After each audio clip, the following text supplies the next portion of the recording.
You might have heard it earlier this hour. Donald Trump continuing to say the election is rigged for Hillary Clinton. The Republican candidate mentioned 2 studies yesterday that he says back up his claim. But Politico reports those studies fall short of proving his point, and the fact-checking website PolitiFact gives Trump's claims of large-scale voter fraud its worst rating. Pants on fire. Tony Sayegh is a Republican campaign strategist, political analyst, and Fox News contributor. So these charges that Donald Trump is making, and he's suggested there is, outright voter fraud, dead people voting, or that the media are conspiring to rig the election. Today, he seemed to be focused on the media. Is he right? On the media side, absolutely. It was confirmed by a lot of what we learned from these WikiLeaks. And it was even in the coverage, frankly, John, of the WikiLeaks that we see not only the bias, but possibly even collusion of the media with the Clinton campaign.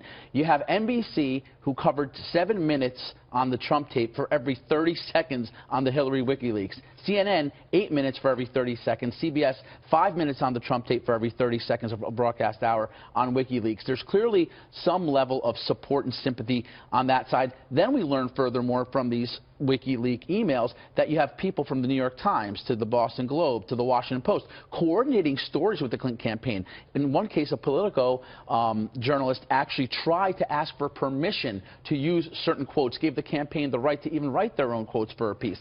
This is beyond what we've always known existed, which is liberal bias. On the voter fraud side, look, everybody universally accepts voter fraud exists. Democrats make this claim as much as Republicans. When you talk about the fact-checking websites, however, and they're kind of claiming Trump being wrong, they've been wrong in the past too. They said John McCain was wrong in 2008 about Acorn, and we learned in 2010 that there was voter fraud perpetrated by Acorn. 18 people went to jail as a result. And meanwhile, all along during the 2008 campaign, we were told by the media that this was fabricated by the McCain campaign. But some Trump, even some Trump advocates are saying he's got to be careful, because if he's telling his people that this election is lost before it's even taken place, his people, his voters, are going to stay home. On that point of strategy, it's absolutely right. You can't allow people to feel that they can't impact the outcome. And the truth of the matter is they certainly still can.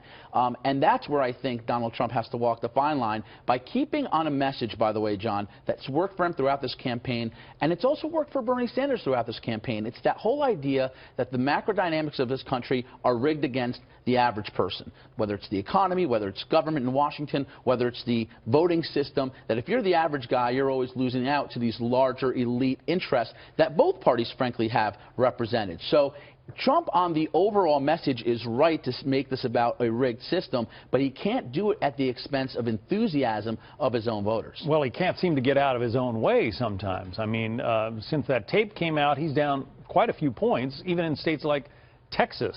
He is, at least they are, the Republican, they're not doing as well as they typically have. I'll owe a lot of my Democratic colleagues steak dinners if Hillary Clinton wins Texas. I think it's nearly impossible that she does. Look, there's no doubt there's fluctuation in the polls. Donald Trump in the immediate wake was down by around 11, 12 points. This race is back down to about 7. I suspect if he does well in the debate tomorrow, that you'll probably even get a narrower and tighter race as well. But look at some of these swing states like Ohio, like North Carolina, like Nevada, all within a 1 or 2 point margin of error. And these are totally winnable states for Donald Trump right now. All right. Tony Sayegh, a Republican strategist. We'll see if you buy any steak dinners. Tony, thank you. You got it. Thanks.